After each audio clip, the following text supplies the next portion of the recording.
कोल्हापूर महापालिकेच्या 4ही विभागीय कार्यालयामध्ये व्यवसाय परवान्यांचं नूतनीकरण आणि नवीन व्यवसाय परवाने देण्याच्या कामाला सुरुवात झाली आहे। आयुक्तांनी दिलेल्या निर्देशानुसार या 4ही विभागीय कार्यालयातील कामकाज सुरू झालंय। कोल्हापूर महापालिकेचे आयुक्त डॉक्टर राजेंद्र भारुड यांनी दिलेल्या निर्देशनानुसार परवाना विभागाच्या कामकाजात बदल करण्यात आलाय। बुधवारपासून परवाना विभागातील सर्व परवाना निरीक्षक महापालिकेच्या विभागीय कार्यालय क्रमांक 1 ते 4 इथं कार्यरत राहणार असून विभागाचे सर्व कामकाज संबंधित सहाय्यक आयुक्तांच्या नियंत्रणाखाली चालवण्यात येतात।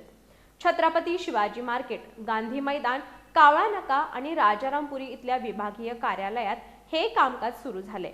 या निर्णयामुळे नागरिकांना त्या विभागीय कार्यालयातच व्यवसाय परवाना संदर्भातील सेवा उपलब्ध होणार आहेत।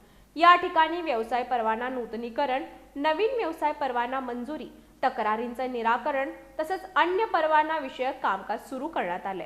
सर्व परवानाधारक आणि व्यावसायिकांनी त्यांच्या कार्यक्षेत्रातील विभागीय कार्यालयाशी संपर्क साधून आवश्यक कामकाज पूर्ण करावं असं आवाहन परवाना विभागाच्या वतीनं करण्यात आलंय।